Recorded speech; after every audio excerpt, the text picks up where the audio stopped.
നമസ്കാരം. SB ജേണലിലേക്ക് ഒരിക്കൽ കൂടി സ്വാഗതം. പുതിയ നയപ്രഖ്യാപനം വരുന്നു, പുതിയ തീരുമാനം വരുന്നു. ഇന്ദിരാ ഗ്യാരണ്ടികൾ എല്ലാം നമ്മുടെ സംസ്ഥാനത്ത് നടപ്പിലാക്കും. പക്ഷേ അതിൽ നമ്മൾ നോക്കേണ്ടത് KSRTC ബസ്സുകളിലെ സൗജന്യ യാത്ര എന്നത്തേക്കാവും എന്നുള്ള കാര്യമാണ്. ജൂൺ മാസം 15 ഇനി അധികം ദിവസമില്ല. അതുകൊണ്ട് തന്നെ സർക്കാർ ഇതുവരെ അതുമായി ബന്ധപ്പെട്ടുകൊണ്ട് തൽക്കാലം ഒരു മുന്നൊരുക്കം നടത്തിയിട്ടില്ല. പലയിടങ്ങളിലും പെൻഷൻ പോലും കിട്ടിയിട്ടില്ല എന്നുള്ള ഒരു പേരുദോഷവും ഇപ്പോഴത്തെ സർക്കാരിൻ്റെ മേലെ ഒരു വാള് പോലെ തൂങ്ങിക്കിടപ്പുണ്ട്.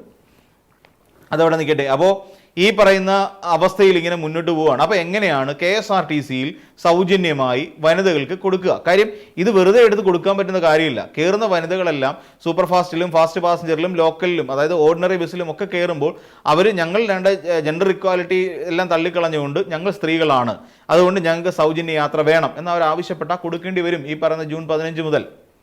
പക്ഷേ അതെല്ലാം ഒഴിവാക്കാൻ വേണ്ടി മിക്കവാറും അത് ഓഗസ്റ്റിലേക്ക് നീക്കി വെക്കാനുള്ള സാധ്യതകളും കാണുന്നുണ്ട്. അതായത് ആദ്യത്തെ വാഗ്ദാനം തന്നെ എടുത്ത് പുരപ്പുറത്ത് വെക്കാനുള്ള സാധ്യതയിലേക്കാണ് പോകുന്നത് എന്ന് ചുരുക്കം. ഇനി ഏറ്റവും വലിയ മറ്റൊരു വാഗ്ദാനമായിരുന്നു നമുക്ക് എല്ലാവർക്കും അറിയുന്നത് പോലെ ഇത് ആരോഗ്യ ഇൻഷുറൻസ് പദ്ധതി. ഇപ്പം നമുക്കറിയാം ഉമ്മൻചാണ്ടി ആരംഭിച്ച പദ്ധതിയാണ് ശരിക്കും കാരുണ്യ. അതായത് അന്നത്തെ മന്ത്രിയായിരുന്ന ധനകാര്യ വകുപ്പ് മന്ത്രിയായിരുന്ന നമ്മുടെ KM മാണി സാറും എല്ലാം കൂടെ ചേർന്നിട്ടാണ് കാരുണ്യ പദ്ധതി ഇവിടെ ആരംഭിക്കുന്നത്. ഈ കാരുണ്യ പദ്ധതി പ്രകാരം ഇവിടുത്തെ സാധാരണക്കാർക്ക് മികച്ച ചികിത്സ ഉറപ്പാക്കുക, അവർക്ക് ചികിത്സാ സഹായം അവർക്ക് ലഭ്യമാക്കുന്ന തരത്തിലേക്ക് പോവുക. അതിന് ഫണ്ട് പിരിവിൻ്റെ അല്ലെങ്കിൽ ആ ഒരു ആവശ്യാർത്ഥമാണ് കാരുണ്യ ലോട്ടറി പോലെയുള്ളൊരു സംവിധാനം കൂടി നമ്മുടെ സംസ്ഥാനത്ത് ഉണ്ടാക്കിക്കൊണ്ട് വന്നത്.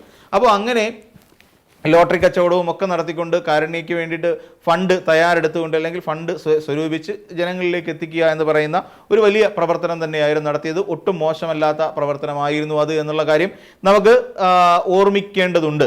അങ്ങ് തള്ളിക്കളയാൻ പറ്റിയൊരു പദ്ധതി ആയിരുന്നില്ല. എന്നാൽ പിന്നീട് ഇതേ ഉമ്മൻചാണ്ടിയെ ദൈവമാക്കി മാറ്റുകയും വിശുദ്ധനായി പ്രഖ്യാപിക്കുകയും തുടർന്ന് ഈ ഉമ്മൻചാണ്ടിയെ എൻക്യാഷ് ചെയ്യുകയും അതായത് ഉമ്മൻചാണ്ടിയെ വിറ്റ് തിന്നാൻ വേണ്ടിയിട്ട് തീരുമാനിച്ചിരിക്കുകയാണ് ഈ കഴിഞ്ഞ കുറച്ച് നാളായിട്ട് കോൺഗ്രസ് പാർട്ടി. ഏറ്റവും ജനകീയനായി എന്നിട്ട് ആ പാവപ്പെട്ട മനുഷ്യൻ്റെ ഈ മനുഷ്യൻ സത്യമായി നീതിമാനായിരുന്നു എന്ന് അദ്ദേഹത്തിൻ്റെ കല്ലറയ്ക്ക് മുകളിൽ എഴുതി വെക്കുക. അങ്ങനെ എഴുതി വെക്കേണ്ട ആവശ്യം എവിടെയെങ്കിലും ശരിക്കും നീതിമാനായ ഒരു മനുഷ്യൻ്റെ കല്ലറയ്ക്ക് മുകളിൽ അങ്ങനെ എഴുതി വെക്കേണ്ട ആവശ്യമുണ്ടോ? അത് അങ്ങനെ പറയിക്കുകയാണോ ചെയ്യേണ്ടത്? അതങ്ങനെ വിളംബരം ചെയ്യേണ്ട ഒരു കാര്യമായിരുന്നോ? അല്ല എന്നുള്ളതാണ് എൻ്റെ അഭിപ്രായം. അവിടെ എഴുതി വെക്കേണ്ടായിരുന്നു. കാര്യം ഉമ്മൻചാണ്ടിയെ ജനം മനസ്സിലാക്കിയ ഒരു രീതി ഉണ്ടായിരുന്നു. എന്നാൽ അതിന് പകരം നിങ്ങൾ നിർബന്ധപൂർവ്വം ഉമ്മൻചാണ്ടി ഇങ്ങനെ ആയിരുന്നു എന്ന് ജനങ്ങളോട് പറയും പോലെ ആയിപ്പോയി എന്നുള്ളതാണ് അതിനകത്തിലെ ഏറ്റവും പ്രധാനപ്പെട്ട ഒരു പ്രശ്നം.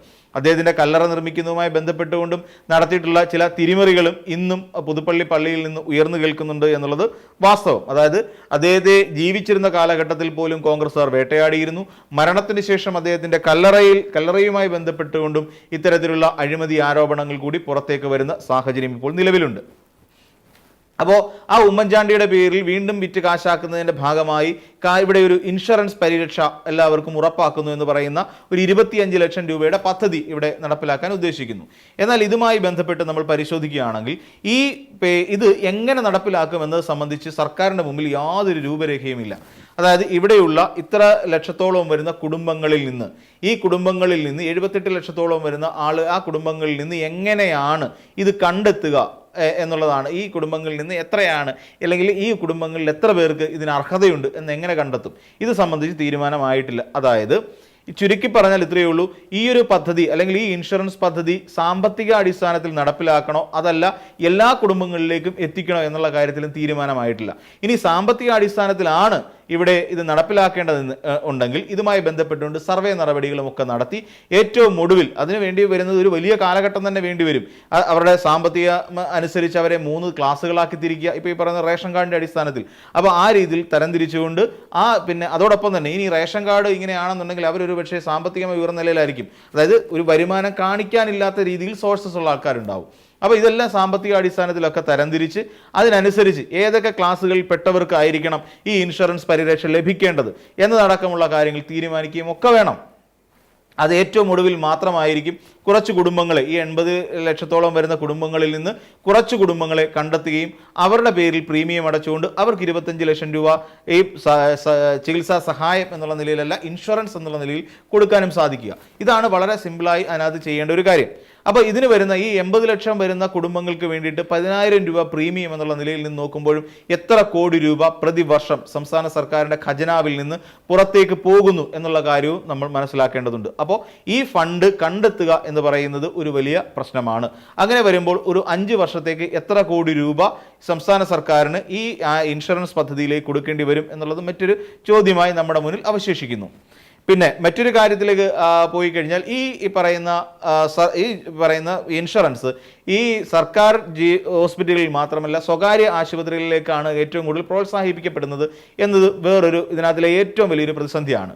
അതായത് 25 ലക്ഷം രൂപ ഒരാളുടെ കയ്യിൽ ചെലവഴിക്കാൻ ഒരു വർഷമുണ്ട് എങ്കിൽ ഒരു സാധാരണക്കാരനാണെങ്കിൽ പോലും അദ്ദേഹം നേരെ ഏതെങ്കിലും സ്വകാര്യ ആശുപത്രിയിലേക്ക് പോവുകയും അവിടെ ചികിത്സ തേടുകയും ചെയ്യും. കാര്യം 2 ദിവസമെങ്കിൽ 2 ദിവസം അവിടെ കിടക്കുമ്പോഴാണല്ലോ നമുക്ക് ഇൻഷുറൻസിൻ്റെ തുക നമുക്ക് ക്ലെയിം ചെയ്യാൻ സാധിക്കുന്നത്.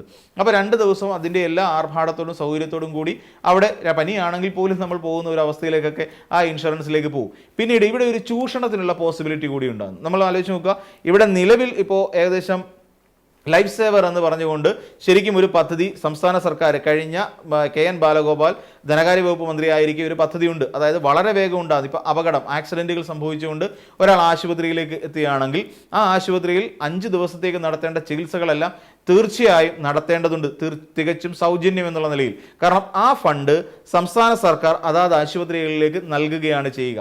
അതായത് എന്താ പറയുക, തുടക്കത്തിൽ ഒരാളെ ആശുപത്രിയിലേക്ക് എത്തിച്ചു കഴിഞ്ഞാൽ അയാൾക്ക് വളരെ വേഗം മികച്ച ചികിത്സ ലഭിക്കുക എന്നുള്ളതാണ് അവിടെ ഉണ്ടാകേണ്ട ഏറ്റവും പ്രധാനപ്പെട്ട ഒരു ആവശ്യം. അതിന് കൊണ്ടുചെല്ലുന്ന ആളുടെ കയ്യിലോ അതല്ലെങ്കിൽ കുടുംബത്തിൻ്റെ കയ്യിലോ ഒന്നും പെട്ടെന്ന് അത്രയും വലിയൊരു തുക മറിക്കാനുണ്ടാകില്ല. അപ്പോൾ ആ സാഹചര്യം വരുമ്പോൾ സർക്കാർ ഒരു കൈത്താങ് പോലെ ആ തുക അവിടെ പേ ചെയ്യുന്നു എന്നുള്ളതാണ്. പിന്നീട് അദ്ദേഹത്തിൻ്റെ ജീവൻ രക്ഷിച്ചു കഴിഞ്ഞാൽ, അതായത് ഗോൾഡൻ അവേഴ്സിൽ അദ്ദേഹത്തിൻ്റെ ജീവൻ രക്ഷിച്ചു കഴിഞ്ഞാൽ പിന്നീട് അങ്ങോട്ടുള്ള ചികിത്സയ്ക്ക് നമ്മൾ പണം കൊടുത്താൽ മതിയാകും എന്നുള്ളതാണ് ഈ പറയുന്ന ലൈഫ് സേവർ ആയിട്ടുള്ള ഈ ഒരു പദ്ധതിയുടെ ഒരു സവിശേഷത. ഇതൊരു പക്ഷേ എല്ലാവർക്കും അറിവുള്ളതാവാനുള്ള സാധ്യതയുമില്ല. അപ്പോൾ അങ്ങനെ ഒരു പദ്ധതി നിലവിലുണ്ട്. അപ്പോൾ ഇതിലൂടെ സംഭവിക്കാൻ പോകുന്ന ഒരു കാര്യം, എല്ലാവരും സ്വകാര്യ ആശുപത്രിയിലേക്ക് പോകാനുള്ള സാധ്യതയുണ്ട്. അപ്പോൾ എല്ലാവർക്കും പിന്നീട് സ്വകാര്യ ആശുപത്രി മതി. കാരണം നമ്മൾ പണം പോലും കൊടുക്കുന്നില്ലെങ്കിൽ പോലും മെച്ചപ്പെട്ട ഒരു സേവനം സ്വകാര്യ ആശുപത്രികളിൽ നിന്ന് രോഗിക്ക് ലഭിക്കുന്നു എന്നുള്ളതാണ് അവിടെ നിന്ന് സംഭവിക്കാൻ പോകുന്ന ഒരു പ്രധാനപ്പെട്ട ഗുണം. അപ്പോൾ അതുകൊണ്ട് ആ മെച്ചപ്പെട്ട സേവനത്തിന് വേണ്ടിയിട്ട് എല്ലാവരും സ്വകാര്യ ആശുപത്രികളെ ആശ്രയിക്കാൻ തുടങ്ങുന്നു. ഇതോടുകൂടി അമേരിക്കൻ കമ്പനികൾ നമ്മുടെ സംസ്ഥാനത്തിനകത്ത് ഈ പറയുന്ന മേഖലയിൽ, അതായത് സ്വകാര്യ ആശുപത്രി മേഖലയിൽ മുടക്കിയിരിക്കുന്ന തുക അവരിതിൽ നിന്ന് വസൂലാക്കിയെടുക്കുകയും ചെയ്യും എന്നുള്ളതാണ് ഒരു പ്രധാനപ്പെട്ട കാര്യം. ഇത് കൂടാതെ തന്നെ കേരളത്തിലെ അല്ലെങ്കിൽ കോൺഗ്രസ് പാർട്ടിക്ക് വേണ്ടി ഏറ്റവും അധികം ഫണ്ട് ചെയ്തിരിക്കുന്നത് ഫാർമസ്യൂട്ടിക്കൽ കമ്പനികളാണ് എന്നുള്ള കാര്യം പച്ചയായ പരമാർത്ഥമായി അവശേഷിക്കുന്നു. 100 കണക്കിന് കോടി രൂപയാണ് ഇലക്ട്രൽ ബോണ്ട് വഴി ഫണ്ട് ചെയ്ത് വെച്ചിരിക്കുന്നത്. സ്വാഭാവികമായും അത്രയും ഫണ്ട് ചെയ്ത സാഹചര്യത്തിൽ ഉദ്ദിഷ്ട കാര്യലബ്ധിക്ക് ഉപകാരസ്മരണ എന്ന് പറയുന്ന രീതിയിൽ തിരിച്ച് ഒരു പണിയണ്ടേ, അല്ലെങ്കിൽ തിരിച്ച് ഒരു നല്ല കാര്യം ചെയ്തു കൊടുക്കേണ്ടേ, അതിനുവേണ്ടി കൂടിയും ഈ ഇൻഷുറൻസ് പദ്ധതി ഉപയോഗിക്കാൻ സാധ്യതയുണ്ട് എന്നുള്ളതാണ്. അപ്പോൾ അങ്ങനെ വരുമ്പോൾ ഈ പറയുന്ന ഇൻഷുറൻസ് തുകയെല്ലാം കൂടെ വന്നടിയുന്നത് നമ്മുടെ സ്വകാര്യ ആശുപത്രി കുത്തക ഭീമന്മാരിലേക്കാണ്. തന്മൂലം നമ്മുടെ കേരളത്തിലെ പൊതുജനാരോഗ്യ രംഗത്തിന് വലിയ തട്ടുകേട് സംഭവിക്കുകയും മുരളീധരൻ എന്ന് പറയുന്ന ഒരാൾ വകുപ്പില്ലാ മന്ത്രിയായി മാറുകയും ചെയ്യുന്ന സാഹചര്യത്തിലേക്ക് തന്നെ ഏതാനും വർഷങ്ങൾ കൊണ്ട് നീങ്ങിപ്പോകാനുള്ള ഒരു സാധ്യതയുണ്ട്. ഇനി മറ്റൊരു കാര്യം കൂടി നമ്മൾ പരിഗണിക്കേണ്ടത്, ദൂരവ്യാപകമായി ഈ ഒരു പ്രശ്നം സൃഷ്ടിക്കാനിടയുള്ള സാഹചര്യങ്ങളിലേക്കാണ്. അതായത് പ്രതിസന്ധികളിലേക്കോ അല്ലെങ്കിൽ അതിഭീകരമായ ഒരു അവസ്ഥയെക്കുറിച്ചോ ആണ് നമ്മൾ ആശങ്കപ്പെടേണ്ടതുള്ളത്. കാരണം ഈ സ്വകാര്യ ആശുപത്രിയിലേക്ക് നമുക്കറിയാവുന്ന പോലെ കോടിക്കണക്കിന് രൂപ, 100 കോടിക്കണക്കിന് രൂപ കേരളത്തിൻ്റെ സ്വകാര്യ ആശുപത്രി മേഖലയിലേക്ക് പണം മുടക്കി നിൽക്കുന്ന ഈ വ്യക്തികൾ, അല്ലെങ്കിൽ ഈ അമേരിക്കൻ കമ്പനികൾ പോലെയുള്ള ക്രൂക്കഡായിട്ടുള്ള കമ്പനികൾ വെറുതെ ഈ പറയുന്ന ആശുപത്രിയിലേക്ക് പണം മുടക്കുമോ? അവിടെ നിന്ന് കൊടുക്കുന്ന സേവനങ്ങൾക്കനുസരിച്ചുള്ള തുക അല്ലെങ്കിൽ ലാഭത്തിന് വേണ്ടി മാത്രമായിരിക്കുമോ? അല്ല, തീർച്ചയായും അല്ല. ഇവർക്ക് അതിനും അപ്പുറത്തേക്ക് ചില കണ്ണുകളുണ്ട് എന്ന് നമ്മൾ മനസ്സിലാക്കേണ്ടി വരും. അതായത് കേരളത്തിലെ സാധാരണക്കാരെ, അതായത് ഇതുമായി ബന്ധപ്പെട്ട് വലിയ മെഡിക്കൽ നോളജുകളൊന്നും ഇല്ലാത്ത സാധാരണക്കാരെ ഇത്തരം വലിയ സർക്കാർ ആശുപത്രിയിലേക്ക് എത്തിക്കുക എന്നുള്ളതാണ് ഇവർ ലക്ഷ്യം വയ്ക്കുന്ന ഏറ്റവും പ്രധാനപ്പെട്ട ഒരു കാര്യം എന്ന് നമുക്ക് വേണമെങ്കിൽ ആശങ്കയോടുകൂടി ചിന്തിക്കേണ്ടി വരും. ഇതിലൂടെ സാധാരണക്കാരിൽ കൂടുതൽ ആൾക്കാരും ഈ പറയുന്ന സ്വകാര്യ ആശുപത്രിയിലേക്ക് വന്ന് അട്ടിയിടും. ഈ സ്വകാര്യ ആശുപത്രിയിലേക്ക് അട്ടിയിട്ട് കഴിഞ്ഞാൽ നമ്മുടെ സംസ്ഥാനത്തിനകത്ത് ബ്രെയിൻ ഡെത്തുകളുടെ എണ്ണം കൂടാനുള്ള സാധ്യത നമ്മൾ മുൻകൂട്ടി കാണേണ്ടതുണ്ട്. എന്ന് വെച്ചാൽ ഇവർക്ക് ഈ കോടിക്കണക്കിന് രൂപയുടെ അവയവ കച്ചവടം ഇതിലൂടെ നടപ്പിലാക്കിയെടുക്കാനും സാധിക്കുമെന്നുള്ളതാണ് ഇതിൻ്റെ ഏറ്റവും വലിയ ഒരു ദൂഷ്യവശമായി നമ്മൾ ആശങ്കയോടുകൂടി വരും ഭാവിയിൽ, ഇപ്പോൾ സമീപ ഭാവിയിൽ ഉണ്ടാകണം എന്നുള്ളതല്ല പറയുന്നത്, വരും ഭാവിയിൽ ഉണ്ടാകാനുള്ള സാധ്യതയുണ്ട്. നമ്മുടെ ഈ പറയുന്ന സർക്കാർ ആശുപത്രികളെ സംബന്ധിച്ചിടത്തോളം ഈ രീതിയിൽ അവയവ കച്ചവടമൊന്നുമില്ല. അതൊക്കെ ഡോണർമാർ അതുമായി ബന്ധപ്പെട്ട് ചെയ്തുകൊണ്ട് ചില നിയമപരമായ ചില സംവിധാനങ്ങളിലൂടെയാണ് പോകുന്നത്. ഇത് തീർച്ചയായിട്ടും നമുക്കറിയാം, നമ്മുടെ സംസ്ഥാനത്തിൻ്റെ പല ഭാഗങ്ങളിലും എന്താ പറയുക, നിയമവിധേയമല്ലാത്ത രീതിയിൽ അവയവ കച്ചവടം നടക്കുന്നുണ്ട് എന്നുള്ള വാർത്തകൾ നമുക്കറിയാം. അപ്പോൾ നമ്മുടെ ആശുപത്രിയിലേക്ക് എത്തുന്ന സാധാരണക്കാരുടെ ജീവൻ അവർ പറയുന്നതനുസരിച്ച് തന്നെയായിരിക്കും. അതായത് അവരുടെ അവയവം ആർക്കെപ്പോൾ കൊടുക്കണമെന്നൊക്കെ തീരുമാനിക്കുന്ന അവർ തന്നെയാണ്. ഈ പറയുന്ന സാധാരണക്കാരും അറിയുന്നു കൂടി ഉണ്ടാവില്ല തൻ്റെ ശരീരത്തിൽ നിന്നൊരു അവയവം, ഈ കിഡ്നി പോലെയുള്ള അവയവങ്ങൾ മറ്റൊരാൾക്കെങ്കിലും കൊടുത്തു എന്നുള്ള കാര്യം പോലും. അപ്പോൾ അത് പിന്നീട് എപ്പോഴെങ്കിലും അവരുടെ ഏതെങ്കിലും ഒരു സാഹചര്യത്തിലായിരിക്കും ഇങ്ങനെ ഒരു സംഭവം നടന്നിട്ടുണ്ട് എന്നുള്ള കാര്യം പോലും അറിയുന്നത്. അപ്പോൾ ഈ സാധാരണക്കാരെ സംബന്ധിച്ചിടത്തോളം അത്ര വലിയ കുത്തക ഭീമന്മാർക്കെതിരായി പിടിച്ചു നിൽക്കാനോ നിയമപരമായ യുദ്ധം ചെയ്യാനോ ഉള്ള കപ്പാസിറ്റി ഒന്നും ഇല്ലാത്ത സാധാരണക്കാരായിരിക്കും അവർ. അവർക്കൊന്നും ചെയ്യാൻ കഴിയാത്ത ഒരു സാഹചര്യത്തിലേക്കും പോകും. അപ്പോൾ നമ്മുടെ മെഡിക്കൽ എന്ന് പറയുന്ന, അല്ലെങ്കിൽ നമ്മുടെ ഒരു ആരോഗ്യരംഗത്ത് വിപ്ലവകരമായ അല്ലെന്നുണ്ടെങ്കിൽ വളരെ ഒരു വലിയ മാറ്റം നമ്മൾ പ്രതീക്ഷിക്കുമ്പോൾ അതിനപ്പുറത്ത് സംഭവിക്കാൻ പോകുന്ന ഒരു വലിയ ദുരന്തത്തെക്കുറിച്ച് കൂടി നമ്മൾ മുൻകൂട്ടി കാണേണ്ടതുണ്ട് എന്ന് പറയുന്ന ഒരു ആശങ്ക കൂടി എനിക്കിവിടെ പങ്കുവയ്ക്കാനുണ്ട്. അപ്പോൾ മറ്റൊരു വീഡിയോയുമായി നമുക്ക് വീണ്ടും കാണാം.